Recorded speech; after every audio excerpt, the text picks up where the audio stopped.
Tonight on Reel to Reel, our feature story takes us to Northeast Philadelphia, where one woman's kindness mushroomed into an organization that provides food and friendship to the isolated, handicapped, and elderly in Aid for Friends. And in our parish profile, we'll celebrate 100 years of Presentation B.V.M. Parish in Cheltenham. Tonight on Reel to Reel. Hello, I'm Monsignor Charles Minor. And I'm Pat Shelton. Welcome to Reel. It's sad to say, but in our midst, there are individuals who have lived long and productive lives, yet in the twilight of their years, find themselves alone and in need. Without family and without mobility, what are they to do? Well, my guest tonight comes with Aid for Friends. We all have a right and a need for friends, Pat, but the wonderful thing about friendship, when it gets together, it can make a neighborhood. And when that neighborhood develops its friendship rightly so, like 100 years ago, Cheltenham made a parish, Presentation B.V.M. However, there's a beautiful generation of friendship which takes place at your dinner table, but there's such a quiet energy generated when you share and prepare a meal for Aid for Friends. Dorothy died yesterday in her sleep. She wasn't hungry, she wasn't cold, she wasn't lonely, she was loved, all because of Aid for Friends. When Rita Ungaro-Schiavone first carried a tray of refried beans and guacamole into a lonely shut-in's home 16 years ago, she never thought that one simple home-cooked meal would multiply into 7,000 meals a week. In 1974, Rita went to visit Minnie, an elderly woman who was both blind and crippled. The result of that visit, unknown to Rita, was the foundation of Aid for Friends, a nonprofit interfaith organization established to provide food and friendship to the isolated, handicapped, and frail elderly. Initially founded to serve shut-ins in the lower northeast section of Philadelphia, the program has grown in recent years to include parts of Bucks, Montgomery, and Delaware counties. I started Aid for Friends because, along with my friend at the Frankfurt Y, I saw that there was a need of the lonely shut-ins that was not being met by anyone. That, they needed free home-cooked meals. They needed a friend to visit them every week. These people were isolated. They had no one. They had no one to get them a decent dinner. Many of the people served by the program have come to a difficult point in their lives. For some, Aid for Friends means the difference between life and death. No longer able to cook or shop for themselves, and many having no one to do it for them, these individuals find themselves faced with a dilemma: to stay in their own homes and suffer great deprivation, or be institutionalized in a nursing facility. If it wasn't for Aid for Friends, I'd be dead. Due to the fact that I can't get to the store to purchase even, TV dinners and the like of that. I couldn't even afford it.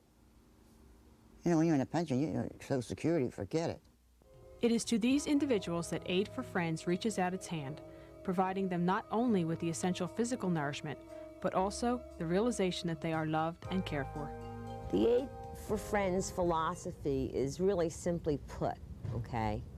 The shut-ins who come to us for assistance are human beings created by God.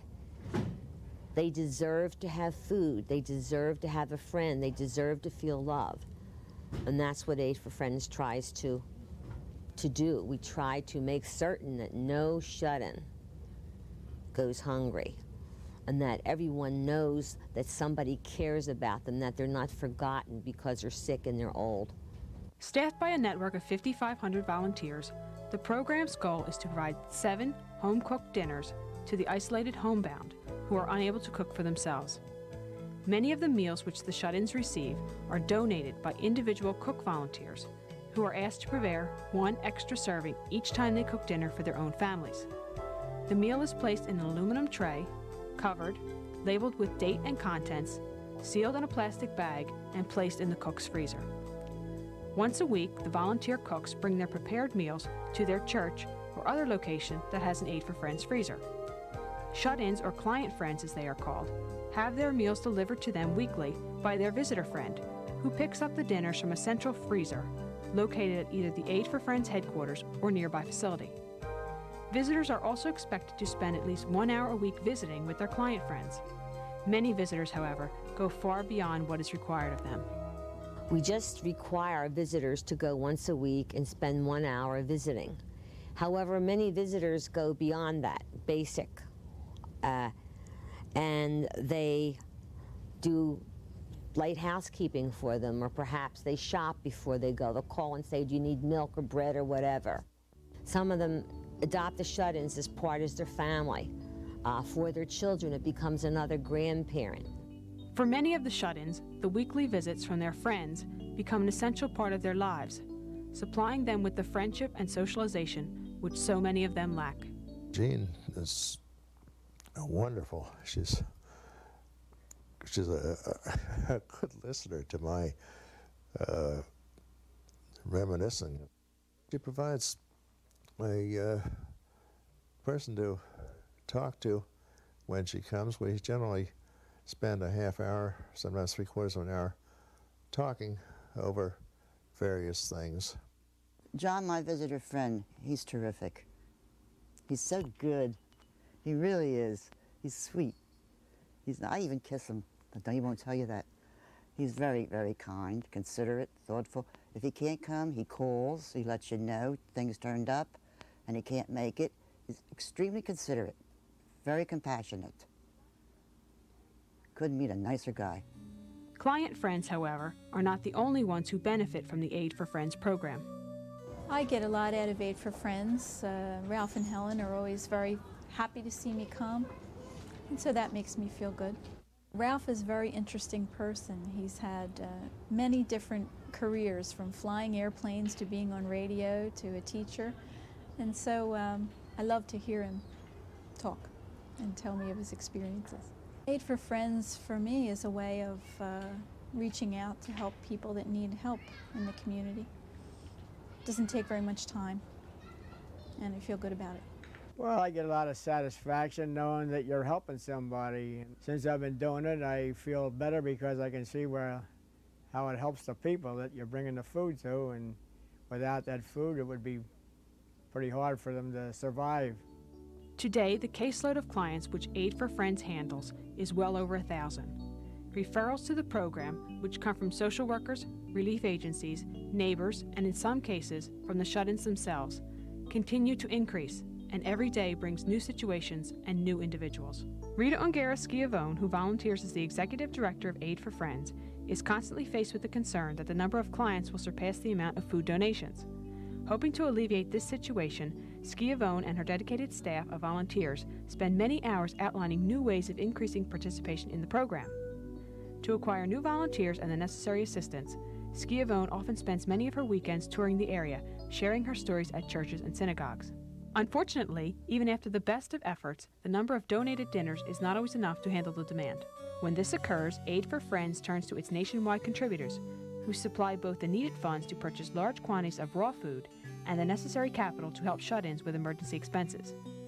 With the percentage of elderly continuing to increase and the number of government programs on the decline, it is certain that in the future, even more individuals will find themselves turning to Aid for Friends. People need to know that somebody cares about them and they need sufficient food to eat. So therefore, I see that Aid for Friends will continue to grow. However, we cannot grow unless we get additional churches supporting us with volunteers, unless we get additional contributors making financial donations. In the beginning of the program, when I founded it, I think most of the people were in their 60s. Now we just did a statistical analysis, and the largest age group are between 70 and 80. We have quite a few in their 80s into their 90s. We even have a few who are 100 and over. And so because our population is aging, we must be able to respond to their needs. It's very simple. Check your freezer and see what's there, and check your parish and see if you have Aid for Friends there. You know, since we began our parish profile feature this season, we've visited many beautiful edifices, and this week is no exception. Let's take a trip to Cheltenham, Pennsylvania, to visit Presentation B.V.M. Every parish is established and every church constructed in order to care for the spiritual needs of the people. Presentation B.V.M. Parish, located at Woodland Avenue and Old Soldiers Road in Cheltenham, PA, was built as a parish of necessity.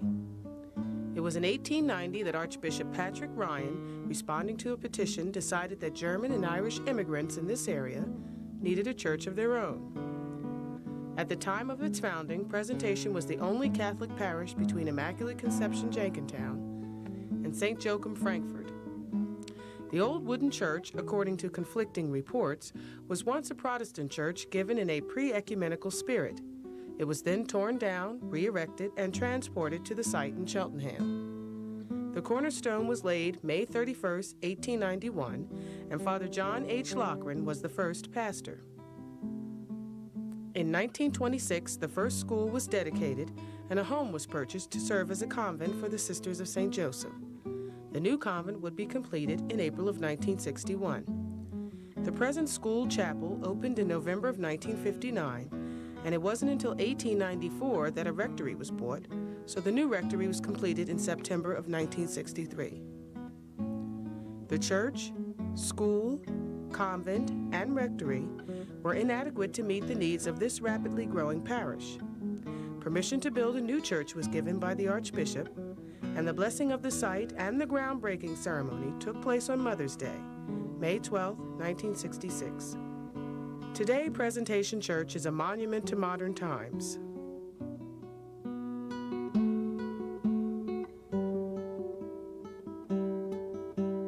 The main altar, as well as the two side altars here at Presentation, are unique in that they're one of the few altars in the whole archdiocese that are black. They're made of a black Belgian marble. Behind the main altar, the tabernacle rests on an altar of white Carrara marble made in Italy. The altar of repose sits in front of a wall of Italian Sienna marble, and within the Italian Sienna marble wall we have the main focus of the church, the 12-foot statue of the risen Christ, which set in a gold mosaic tile background. The beautiful stained glass windows represent the 15 mysteries of the Rosary. The total essence of the church and the parish is dedicated to the love and intercession of the Blessed Virgin Mary. Presentation B.V.M. Parish is a tribute to the loyalty, cooperation, and spirit of the people who lived 100 years ago and the children who will carry on today. Well, I hope those kids keep that parish going for 100 more years. Well, it won't take us that long to get back to you, but wait for us. We'll be right back.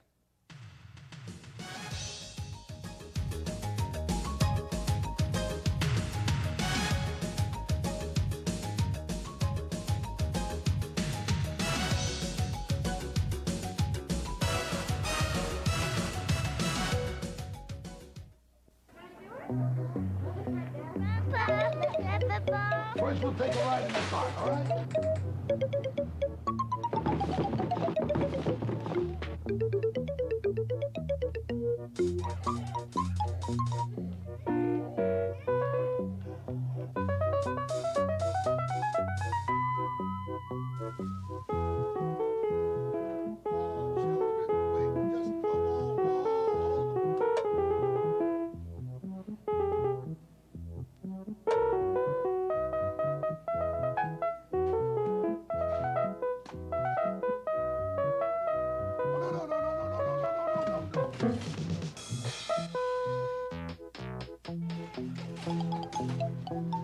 Why don't you take this gentleman next? Lady, you just made my day. Go ahead. Make someone's day. With love. Dare to get to know someone with AIDS. It'll probably change your life.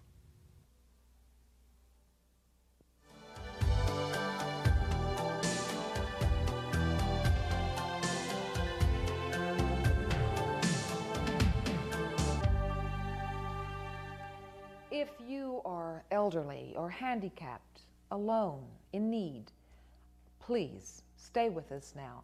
If you know someone who is in that situation, get a pen and a paper. Get ready to take a number and a name because we've got some good news for you. I'd like you to meet Rita Ungaro-Schiavone. Hi, Rita. Hi. I like that name, Schiavone, but I got to get used to it. That's pretty. Thank you for coming. I want you to tell us about this wonderful organization that you founded called Aid for Friends? Well, I founded it 16 years ago in response to the needs of the isolated homebound, those who are too disabled to shop and cook for themselves and have no family who can do it for them, yes. So we focus on people who have no families, who cannot leave their, in other words, lonely shut-ins, who have no way to get a decent meal unless we provide it for them. But besides delivering them 7 frozen meals once a week, we have visitor volunteers that we recruit who deliver the meals and spend an hour with them just being a friend. Okay. Now, first of all, how do you find out who the clients will be? How do you get your referrals? We get referrals. Oh, the phone rings off the hook at our center. You mean if somebody is watching us, and they will call on their own? Yes, most of our referrals are from social workers, from various agencies. We get many referrals from hospitals. Now, I remember some time back when my aunt was alone, she was on a waiting list at a neighborhood organization for meals to be delivered to her house, and they told her there was something like a 9-month wait. Yes, you could be dead and forgotten in 9 months. Well, that's why we struggle. But because that's unconscionable, and yet it just can't be helped. We hope that we are able to serve people within 2 to 3 weeks. Now we're in recruiting season right now, setting up churches where we speak, and we're trying to get additional volunteers so that we can keep our waiting list down to 2 or 3 weeks. Okay, now you mentioned something about 7 hot meals a week. Where does this food come from? Okay, they're not hot, they're frozen when we deliver them. They're frozen. We have and 3 they can methods, just pop yes, them we have into 3 the oven. methods of obtaining our meals. One is individual cooks, homemakers or the husband, whoever does the cooking. When they cook for their family, we ask them to prepare 1 extra serving once a week, more often than they can. If they can't do it every week, every other week, whenever they can, make an extra serving. Put our tray on their dinner table. This is for their unseen guest, a shut-in who desperately needs a dinner. And as they serve the dinner meal, to put a serving in this tray. They immediately cover it with foil, fill out our menu sheet, put it in a plastic bag, and put it in the freezer. They do this immediately because we must be careful about spoiling food. Yes. Now, then what do they do? Just take this down to you, or are they assigned someone to take it to? Well, we have 2 methods of collecting those meals. One is where drivers go to their homes once a week or every other week, pick up the meals and bring them to the closest freezer. We have about 130 freezers in a 4-county area. Most of them are in churches. And when they register with you, they come to you and they get these trays and the menu sheets and all the supplies that they need. Yes, many churches have freezers now in their church. In fact, when people go to Mass, they bring, in many cases, they bring the frozen meal and put them right in the freezer there. And there's a supply of new trays there for them to pick up. And then you told me that in some churches, there are cooking parties where lots of women get together and cook lots of meals. Right. We call it congregate cooking or group cooking, where they gather once a month or every other week. They meet together, and besides making 50 to 200 meals, they have a great time doing it. Okay, very good. Now, after these meals are prepared and frozen to be delivered, how do you get them to the people who need the food? With our precious visitor volunteers. Visitor volunteers go to the closest freezer. They are not responsible for making the dinners. They select 7 meals, frozen meals, and they visit their shut-in once a week. They're asked to spend 1 hour visiting with them, just being a friend, listening, talking, sharing. That doesn't sound too hard. No, it isn't. People who would like to be a visitor volunteer come to 1 meeting at our center that lasts 1 hour, and it's an interview and information session. And at this time, they're interviewed, and we give them an orientation. You know, it's hard to believe in this day and age, but only a couple of weeks ago, I was talking with a lady who said she was bored and didn't have anything to do. Her husband did not want her to work. Her children were up, some age now and didn't need her as much. And she spends her time shopping. This is perfect for a woman who would be fortunate enough to be in that position. Yes, I think so. I think that people can use time in their lives so that their life makes a difference. I volunteer 40 to 60 hours a week. And I get tired sometimes, but I am never bored, for sure. But then you know that your life is making a difference because you're reaching out. Yes. We're following the gospel, feeding the hungry, visiting the sick. This is what our Lord wants us to do. Can't do much better than that. Rita, this is a wonderful thing. You started out as a volunteer, you've turned it into a life's work, and you are a friend. And would you please help Rita with her Aid for Friends? Call the number you might see on your screen, and we're going to get on your bandwagon, Rita. Thank you so much for coming and telling us about Aid for Friends. Thank you so much. And now, won't you stay with us for a few more minutes? We have some more good things on Reel to Reel to share with you tonight.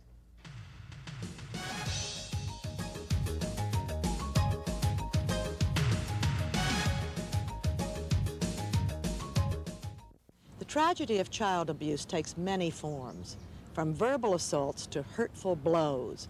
But it is preventable, and we all have a role to play. If you know of a parent having difficulty, reach out, sit down and talk. And if you're having difficulty, get help for yourself. Talk to a friend. Sign up for a parenting class. Take time out. Don't take it out on your child. Contact the National Committee for Prevention of Child Abuse. Oh, I haven't seen this in years. Grandma, who's that? Is that great-grandpa and grandma? Yes, it is. And that's Ellis Island. Your great-grandparents worked very hard to get there. Why'd they come here? Well, like many immigrants, they wanted to fulfill their beliefs and dreams. About God? About many things, especially God. Religious freedom. A message from your Catholic neighbors. We welcome your comments, suggestions, and donations and encourage you to write us at Reel to Reel, St. Charles Seminary, 1000 East Wynwood Road, Overbrook, PA 19096, or call us during regular business hours at 668-9842. We began with an idea of help and friends. We all need it, and especially seniors do, and people who are very much alone need it. Father Bob Curtis and Doris Winkler have a lot of things to tell us tonight, and I want you to pay attention to this because when complexities begin to confuse us, take the help that is available and then go where the light is. The AARP has done something really wonderful. They've created a program to help seniors identify the kinds of housing options available to them. In fact, the AARP had a big meeting about that, and I went to that meeting. The AARP had a number of volunteers on hand, training seniors to help others with housing needs. They're not telling people what to do, but making them aware of their options, according to Raphael Duvesey, a retired doctor. It's not like finding affordable housing for places. It's what people can do with their present home so they can stay in it. Like they can have someone come to live with them, they can get it repaired with interest-free or deferred tax payments, all of these programs that are available within the community. They may be on a fixed monthly income and have a $600 or $1,000 a month, and maybe they'll have $150,000 equity in a home. And you know, it's a very large amount of equity. It's house rich, but how do they use that money? CHIS sends volunteers into a senior's home and explains the various programs. There's a wide variety of options. There are accessory apartments, home equity conversion, shared housing, congregate housing. The most common mistake that seniors make is that they don't plan ahead. Typically, what we find with the housing issues that people are not preparing. It sounds so basic and so simple, and this is where CHIS is so valuable because people will have the information to plan. There are so many different kinds of programs, it's hard to remember the names of all of them. So my advice to you for more information on this is to call the AARP National Office in Washington, D.C. and tell them that you need information on the Community Housing Program. I'm Doris Winkler with Senior Update. Morris West wrote, "The most primitive terror is the panic of a lone traveler lost in an alien landscape. Christianity has changed all of that for us because wherever we go, there are familiar signs of home and lights in many windows. I know that wherever I go in the world, there's a church I can drop into and reflect a moment on the purpose of my journey, the journey of my life.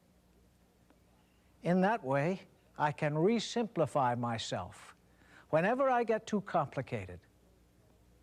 All of us poor travelers occasionally need something to lift us out of the frozen wasteland and into the sun. You and I are led from within on our journey by the simple, steady light of our silent Lord. But the loud and erratic complexities of our busy world confuse us quickly, easily, and often. And these complexities can block out the light within us and cause a kind of personal eclipse of the shining inside our souls. That happens whenever we let ourselves be overcome by the rat race. And the trouble with a rat race is that even if you win it, you're still a rat. Take time in your busy day to remind yourself where your light is, why you're able to move at all.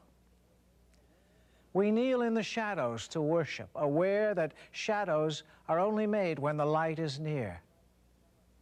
May the shadow of Jesus Christ envelop you and remind you who you are, a child of God, unique and special, a soul on a great journey to its Creator with enough light available to help you find the way. And that's the simple truth. It was so good to see Rita Schiavone again, Pat. I've had wonderful opportunities with her in 2 parishes I've been in already. It's a great experience. Where she came to make a pitch for That's the right, Aid for yes. Friends. Well, she's still doing that. She's very busy today, and I think she just made a pitch at some big church that gave her lots of volunteers, a couple of hundred volunteers, to prepare meals. She's happy about People that. think volunteering is going to be such an all-encompassing thing. It's so easy to do it. Yeah, especially when they only ask you for 1 hour a week. I mean, not much. you know, and it's so important in someone else's life. And such a pleasant visit they can have. You have no idea what it means. You can just deliver a meal, that's one thing, but to sit down and talk with someone. Yes, I know, I know this, Monsignor, when I go to collect for the Catholic Charities once a year, and you go to you see senior citizens that haven't been to church for a while because they're homebound, they can't walk or something, and they're in an apartment. And they just talk about everything and want to know what's going on, and they just love to see you. And I'm really a stranger to them, but they're so happy to have someone to talk with. Someone came in the house. It's a good deal because, this is the big thing about the Philadelphia Archdiocese has had the visitation for so many years in our diocese, priests visiting, just to see. I know people say, oh, it's a collection. It's more than a collection. Yes. We see the people. We talk to them. It's a great privilege. And I want to tell you, I can't explain really how great it is when you sit at a dining room table and share a dinner with somebody else. Why don't you think about doing that? Because if you do, you'll never regret it. So good night now, and God bless you. Good night, everyone.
Praise the Lord.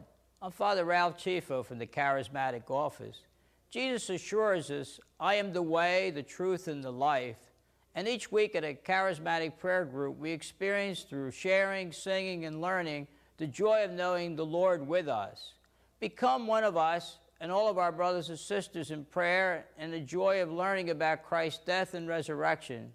Contact us at 668-HOPE.